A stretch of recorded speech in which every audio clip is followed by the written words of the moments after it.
Maintenant, il reste une étape que le piégeur ne doit pas prendre à la légère. C'est ce qu'on appelle l'écharnage. S'il reste des structures anatomiques, il faut véritablement se libérer le cuir de ces structures-là. On peut faire directement l'écharnage sur un fût. Hein? On connaît tous les fûts qui sont appropriés au type d'animal que l'on a. Ou si, par exemple, vous êtes mieux équipé, il y a toujours ce qu'on appelle la fameuse poutre d'écharnage qui, vu que l'animal est en sac, bien, on va insérer directement l'animal sur la poutre. Oui.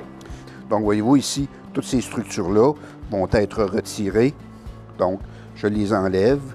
Et je continue à pivoter ma fourrure comme ça sur ma poutre. Ici, vois-tu, une bonne structure ici qu'on doit gratter et enlever. Je vais peut-être prendre le grattoir triangulaire ben oui, par expérience. Avec un petit peu de cire de bois Voilà. pour être sûr que ça colle bien.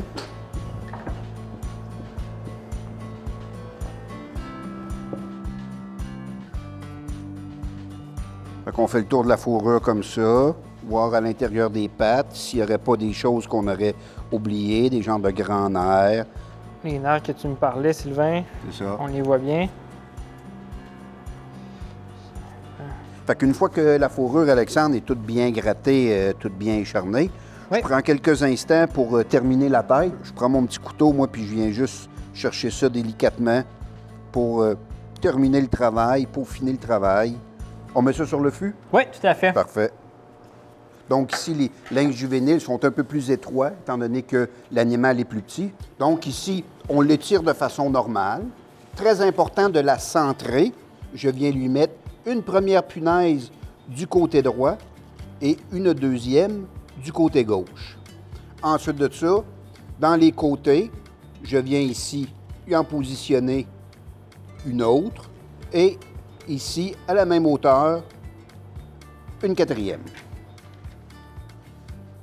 On étire notre fourrure convenablement pour venir finalement fixer une punaise de chaque côté de la queue.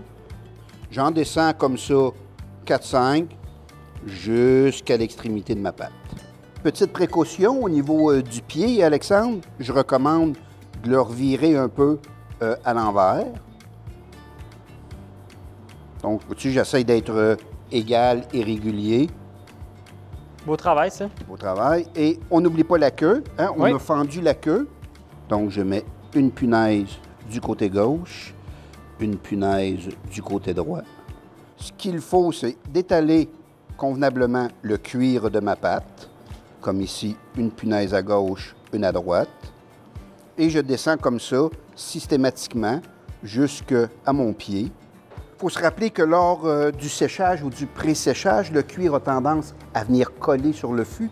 Donc, tu vas y insérer une genre de guide, une genre de baguette à l'intérieur pour permettre finalement un démoulage beaucoup plus facile. Puis le positionnement du fût, on veut toujours qu'il soit plus horizontal afin que les pattes puissent sécher librement. Moi, personnellement, j'aime coucher mon animal de cette façon-là, ce qui fait que l'aisselle sous les pattes, ça se sèche uniformément qu'avec le devant.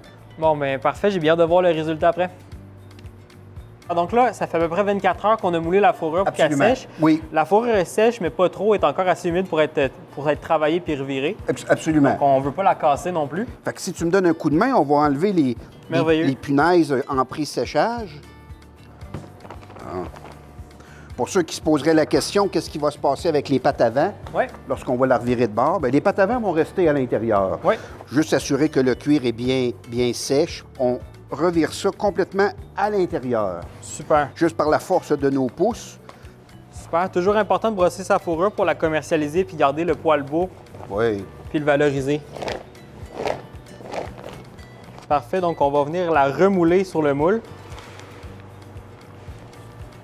Super. On vient vérifier si les oreilles sont centrées elles aussi. Et là, à ce moment-là, c'est la dernière étape du séchage. Puis on se donne encore une journée complète avant qu'elle soit finalement complètement sèche, qu'elle soit prête à être envoyée.